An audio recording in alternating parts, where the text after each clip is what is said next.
Hi guys, మీరు చూస్తున్నారు RK career point YouTube channel.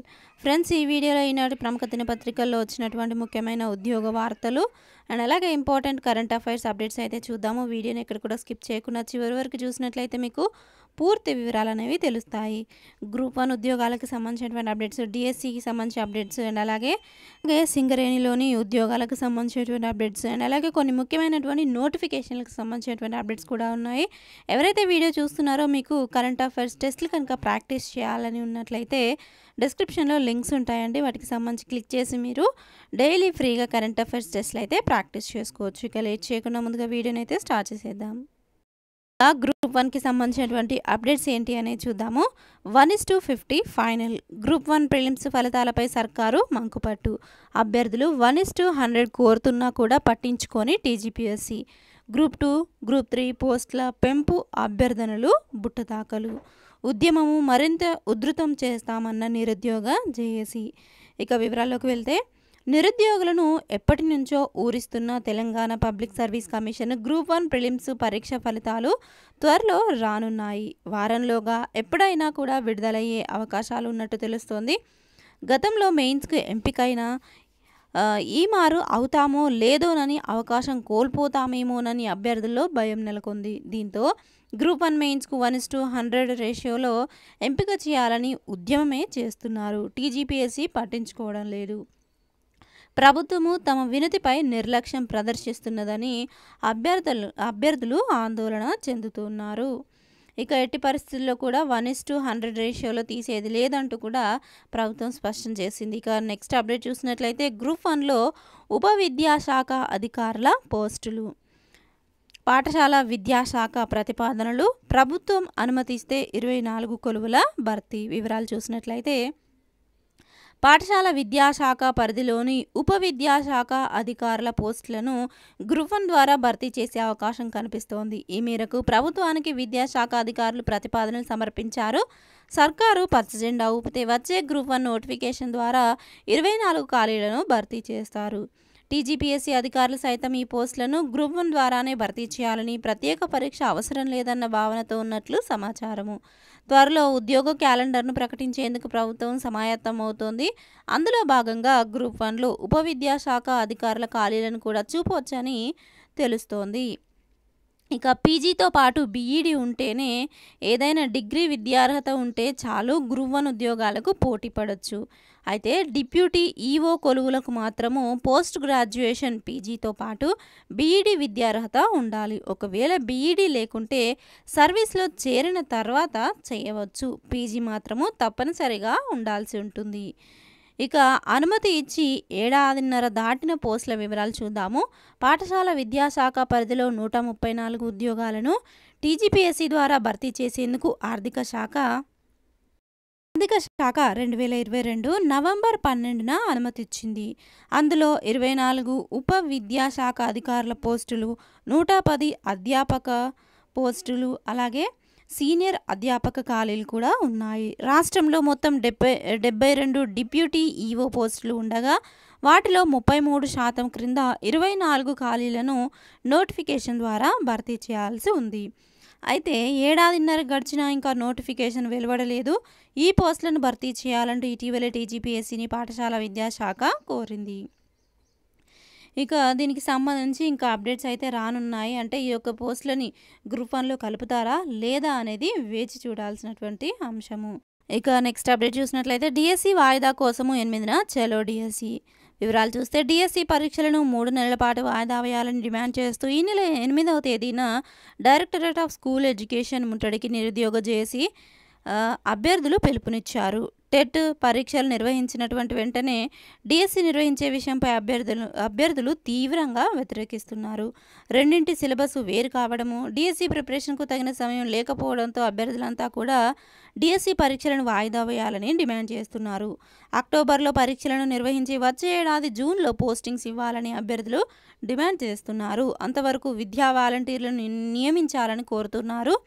ఈ నెల 8న నిర్వహించేటువంటి చలో డిఎస్సి కార్యక్రమానికి నిరుద్యోగులు, డిఎస్సి అభ్యర్థులు పెద్ద ఎత్తున తరలి రావాలని నిరుద్యోగ జేఏసీ నేతలు డిఎస్సి అభ్యర్థులు పిలుపునిచ్చారు.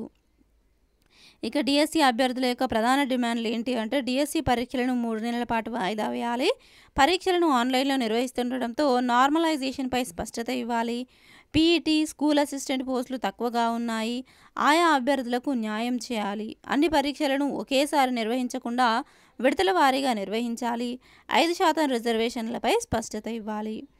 ఇక నెక్స్ట్ అప్డేట్ చూసినట్లయితే ఇక ఏటా టెట్ 2 సార్లు నిర్వహించనున్నారు. వివరాలు చూస్తే జూన్, డిసెంబర్లో నిర్వహణ, విద్యాశాఖ జీవో జారీ. వివరాలు చూస్తే ఇక నుంచి ఉపాధ్యాయ అర్హత పరీక్ష టెట్ ప్రతి సంవత్సరము 2 సార్లు నిర్వహించనున్నారు. ఈ మేరకు 2015 డిసెంబర్ 23న ఇచ్చినటువంటి జీవో 36లో సవరణ చేస్తూ శనివారం విద్యాశాఖ ముఖ్య కార్యదర్శి బుర్రా వెంకటేశము జీవో 18ని జారీ చేశారు. ఏటా జూన్, డిసెంబర్లో పరీక్షను జరుపుతామని అందులో పేర్కొన్నారు. ఏటా ఒకసారి టెట్ నిర్వహిస్తామని 2015లో జీవో 36 జారీ చేసినా ఇప్పటి వరకు 5 సార్లు మాత్రమే పరీక్ష జరిపారు. రాష్ట్ర ఆవిర్భావం తర్వాత 2016-17లో నిర్వహించారు. అనంతరము 2018 నుంచి 2021 వరకు చేపట్టలేదు. మళ్ళీ 2022, 23, 24లో వరుసగా నిర్వహించారు. ఉమ్మడి రాష్ట్రంలో 2011, 12, 14లో టెట్ జరిగింది. ఇక నెక్స్ట్ అప్డేట్ చూసినట్లయితే డిఎస్సి పరీక్షలపై టీషార్ట్ అవగాహన కార్యక్రమాలు. ఉపాధ్యాయ పోస్టుల భర్తీ కోసం నిర్వహించనున్నటువంటి డిఎస్సి పరీక్షలపై అభ్యర్థులకు అవగాహన కల్పించేందుకు టీశాట్ ప్రత్యక్ష ప్రసారాలు చేయనున్నట్లు టీశాట్ సీఈఓ వేణుగోపాల్ రెడ్డి శనివారం ఒక ప్రకటనలో తెలిపారు. ఇక ఈ యొక్క క్లాసులు ఈ నెల 8 నుంచి ఉదయం 11 గంటల నుంచి 12 గంటల వరకు నిపుణ ఛానల్లో అనుభవం ఉన్నటువంటి ఫ్యాకల్టీతో ప్రత్యక్ష ప్రసారాలు డిఎస్సి పరీక్షలపై అవగాహన కార్యక్రమాలు అయితే మొదలవుతాయి. ఇంట్రెస్ట్ ఉన్న క్యాండిడేట్స్ అయితే చూసే ప్రయత్నం చేయండి. ఇక నెక్స్ట్ అప్డేట్ చూసినట్లయితే సింగరేణిలో పోస్టుల భర్తీకి ఎగ్జాము. సింగరేణి కాలరీస్ కంపెనీలో 10 కేటగిరీలలో ఖాళీగా ఉన్నటువంటి 272 పోస్టుల భర్తీకి ఈ నెల 20-21 తేదీల్లో ఎగ్జామ్ నిర్వహించనున్నట్లు కంపెనీ జీఎం పర్సనల్ దీక్షితులు శనివారం ఒక ప్రకటనలో పేర్కొన్నారు. Management trainee, mining personnel, IE, hydrogeologist, సివిల్తో పాటు junior estates officer, junior forest officer, general duty medical officer, sub overseas trainee పోస్టులకు ఎక్స్టర్నల్ పద్ధతిలో ఖాళీలను భర్తీ చేయనున్నామని తెలిపారు. అయితే దరఖాస్తు చేసుకున్నటువంటి అభ్యర్థులకు ఈ నెల 20-21 తేదీల్లో హైదరాబాద్లో ఎగ్జామ్ నిర్వహించనున్నట్లు వివరించారు. కంప్యూటర్ ఆధారిత సిబిటి పరీక్ష ఉంటుందని తెలియజేశారు. సింగరేణి వెబ్సైట్ నుంచి హాల్ టికెట్లు డౌన్లోడ్ చేసుకోవాలని సూచించారు. ఇక నెక్స్ట్ అప్డేట్ చూసినట్లయితే నిరుద్యోగుల యొక్క జీవితాలను ఆగం చేయొద్దు అంటూ మది యాష్కి గౌడ్ అయితే విపక్షాలను హెచ్చరించినట్లుగా చూడవచ్చు. వివరాలు చూసినట్లయితే 10 ఏళ్లుగా ఉద్యోగాలు ఇవ్వకుండా నిరుద్యోగుల జీవితాలతో చెలగాటమాడినటువంటి బీఆర్ఎస్ పార్టీ నాయకులు ఇప్పుడు నిరుద్యోగుల పట్ల మొసలి కన్నీరు కారుస్తున్నారని టీపీసీసీ క్యాంపెయిన్ కమిటీ చైర్మన్ మాజీ పార్లమెంటు సభ్యులు మధు యాష్కి గౌడ్ విమర్శించారు. కాంగ్రెస్ ప్రభుత్వం జాబ్ క్యాలెండర్ను విడుదల చేసి దశల వారీగా ఉద్యోగాలు భర్తీ చేస్తుందని ఆయన స్పష్టం చేశారు. ఇక నిరుద్యోగులు ఎలాంటి ఆందోళన చెందాల్సిన అవసరం లేదంటూ కూడా ఇక్కడ భరోసా ఇచ్చినట్లుగా ఇక్కడ చూడవచ్చు. ఇక నెక్స్ట్ అప్డేట్ చూసినట్లయితే అగ్నివీరుల వయోపరిమితిని పెంచాలి, కేంద్రాన్ని కోరిన సైన్యము. వివరాలు చూస్తే అగ్నిపథ్లో చేరేవారి వయోపరిమితిని 23 ఏళ్లకు పెంచాలని, 4 ఏళ్ల తర్వాత కనీసము 50% మంది అగ్నివీరులను కొనసాగించాలని కేంద్రాన్ని సైన్యం కోరుతున్నట్లుగా తెలుస్తోంది. సైనికుల నియామకం కోసము అగ్నిపథ్ పథకము 2 సంవత్సరాల క్రితం అమల్లోకి వచ్చింది. అయితే వీటికి సంబంధించి ఇంతవరకు ఏజ్ లిమిట్ వచ్చేసి 17 నుంచి 21 సంవత్సరాలే ఉండేది. అయితే ఇప్పటి నుండి 23 సంవత్సరాలకు ఈ యొక్క ఏజ్ లిమిట్ని పెంచాలన్నట్లుగా అభ్యర్థులు ఇక్కడ కోరుతున్నట్లుగా మనము చూడవచ్చు. ఇక నెక్స్ట్ అప్డేట్ చూసినట్లయితే ఎల్ఎల్బి, ఎల్ఎల్ఎం పరీక్ష ఫలితాలు విడుదల. శాతవాహన విశ్వవిద్యాలయం పరిధిలో జరిగినటువంటి ఎల్ఎల్బి, ఎల్ఎల్ఎం పరీక్ష ఫలితాలు విశ్వవిద్యాలయం అధికారులు శనివారం విడుదల చేశారు.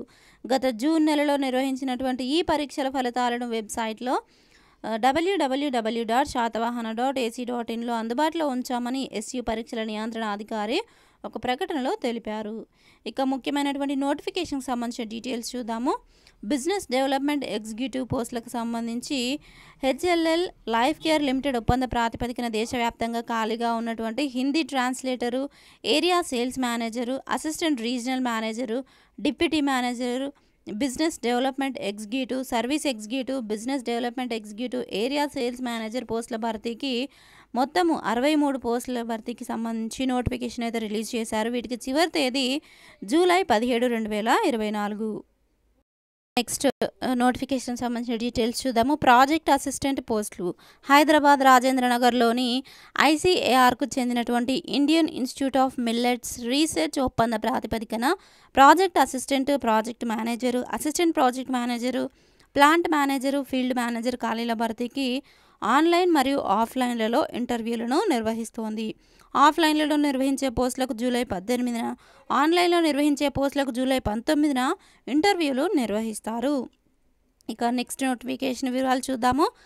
ఐటీబీపీఎఫ్లో Indo Tibetan border police force క్రింది పోస్టుల భర్తీకి ప్రకటన విడుదల చేసింది. మొత్తం ఇందులో 112 ఖాళీలుండగా హెడ్ కానిస్టేబుల్ పోస్టులు, వీటిలో ఎడ్యుకేషన్ అండ్ స్ట్రెస్ కౌన్సిలర్ విభాగంలో హెడ్ కానిస్టేబుల్ పోస్టులు అయితే ఉన్నాయి. అర్హతలు గుర్తింపు పొందిన విశ్వవిద్యాలయం నుంచి సైకాలజీలో డిగ్రీ ఉత్తీర్ణత లేదా డిగ్రీతో పాటు బీఈడి ఉత్తీర్ణత కలిగినటువంటి క్యాండిడేట్స్ అర్హులు. ఇక దరఖాస్తు ఆన్లైన్లో చేసుకోవాల్సి ఉంటుంది. చివరి తేదీ ఆగస్టు 5. పూర్తి వివరాలకు recruitment.itbpolice.nic.in వెబ్సైట్ని మీరు విజిట్ చేయవచ్చు. ఇక ముఖ్యమైనటువంటి కరెంట్ అఫైర్స్ వివరాలు చూసినట్లయితే ముందుగా కేరళలో మెదడును తినే అమీబా వ్యాప్తి వివరాలు చూసినట్లయితే 2 నెలల్లో 4వ కేసు నమోదు, ఇప్పటికే 3 పిల్లలు మృతి. కేరళలో మెదడును తినేటువంటి అమీబా ఇన్ఫెక్షన్ వ్యాప్తి చెందుతుండటము కలవరం సృష్టిస్తోంది. 2 నెలల్లో 4 పిల్లలు బ్రెయిన్ ఈటింగ్ అమీబా బారిన పడగా వీరిలో ఇప్పటికే 3 పిల్లలు మృతి చెందారని, 4వ పిల్లాడు ఆసుపత్రిలో ట్రీట్మెంట్ పొందుతున్నాడని అధికారులు వెల్లడించారు. కోజికోడ్ జిల్లాలోని పయ్యోలికి చెందినటువంటి 14 ఏళ్ల పిల్లాడికి తాజాగా ఈ నెల 1న ఈ బ్రెయిన్ ఇన్ఫెక్షన్ సోకిందని, అయితే వెంటనే వ్యాధిని గుర్తించి తాము ట్రీట్మెంట్ ప్రారంభించడంతో అతడి పరిస్థితి మెరుగవుతోందని ఒక ప్రైవేటు హాస్పిటల్ డాక్టర్లు తెలిపారు. అతివేగంగా విదేశాల నుంచి మందులు తెప్పించి వాడినందుకే పిల్లాడు కోలుకుంటున్నాడని చెప్పారు. ఇక నెక్స్ట్ అప్డేట్ చూసినట్లయితే గ్లోబల్ లివబిలిటీ ఇండెక్స్ 2024 వివరాలు చూస్తే లండన్కు చెందినటువంటి Economist Intelligence Unit EIU global liveability index 2024ను విడుదల చేసింది. ఇక్కడ విడుదల చేసినటువంటి సంస్థ పేరు కూడా గుర్తుంచుకోండి. లండన్కు చెందినటువంటి Economist Intelligence Unit EIU global liveability index 2024ను విడుదల చేసింది. ఇందులో ఆస్ట్రేలియాలోని వియన్నా టాప్ ర్యాంక్ దక్కించుకుంది. వరుసగా 3వసారి అగ్రస్థానం దక్కించుకున్నటువంటి నగరంగా రికార్డుల్లోకి ఎక్కింది. వియన్నా టాప్ ర్యాంక్లో ఉందండి, గుర్తుంచుకోండి. అండ్ అలాగే స్థిరత్వము 25%, ఆరోగ్య సంరక్షణ 20%, సంస్కృతి పర్యావరణం 25%, విద్య మౌలిక సదుపాయాలు 20% వంటి కీలక అంశాల ఆధారంగా ఈ నగరాలకు ర్యాంకులు నిర్ణయించారు. ప్రతి ఏడాది ప్రకటించేటువంటి గ్లోబల్ లివబిలిటీ ఇండెక్స్లో భాగంగా ప్రపంచవ్యాప్తంగా 173 నగరాల జాబితాలో తొలి 10 స్థానాల్లో భారతదేశ నగరాలకు చోటు దక్కలేదు. వాతావరణ మార్పులు, కాలుష్యం పెరగటం వల్ల గ్లోబల్ లివబిలిటీ ఇండెక్స్లో స్థానం దక్కకుండా పోయింది. ఇక టాప్ 10 నగరాల జాబితా అయితే ఇక్కడ మీరు చూడవచ్చు స్క్రీన్ పైన. దీనికి సంబంధించి పీడిఎఫ్ లింక్ నేను డిస్క్రిప్షన్లో ఇస్తాను. మనకి వెబ్సైట్ నుంచి డైలీ ఇలాంటి పీడిఎఫ్స్ డౌన్లోడ్ చేసుకొని ఫ్రీగా మీరు చదువుకునే అవకాశం ఉంటుంది. ఇక నెక్స్ట్ కరెంట్ అఫైర్స్ చూసినట్లయితే ఇరాన్ అధ్యక్ష ఎన్నికల్లో మసౌద్ గెలుపు వివరాలు చూస్తే ఇరాన్ అధ్యక్ష ఎన్నికల్లో సంస్కరణవాద నేత కార్డియాక్ సర్జన్ మసౌద్ పెజెష్కియాన్ విజయం సాధించారు. సాంప్రదాయ పిడివాద నేత న్యూక్లియర్ డీల్ మాజీ మధ్యవర్తి సయీద్ జలీలీని ఈ ఎన్నికల్లో జనము తిరస్కరించారు. ఇరాన్ ప్రెసిడెంట్ ఇబ్రహీం రైసీ గత మే నెలలో హెలికాప్టర్ ప్రమాదంలో మరణించిన నేపథ్యంలో కొత్త అధ్యక్షుడి ఎన్నిక కోసము జూన్ 28న ఎన్నికలు జరిగాయి. అయితే దేశంలో 6 కోట్లకు పైగా ఓటర్లు ఉన్నప్పటికీ కేవలం 40% మంది మాత్రమే ఓట్లు వేశారు. 1979లో ఇస్లామిక్ రెవల్యూషన్ తర్వాత దేశంలో ఇంత తక్కువ ఓటింగ్ నమోదు కావడము ఇదే తొలిసారి.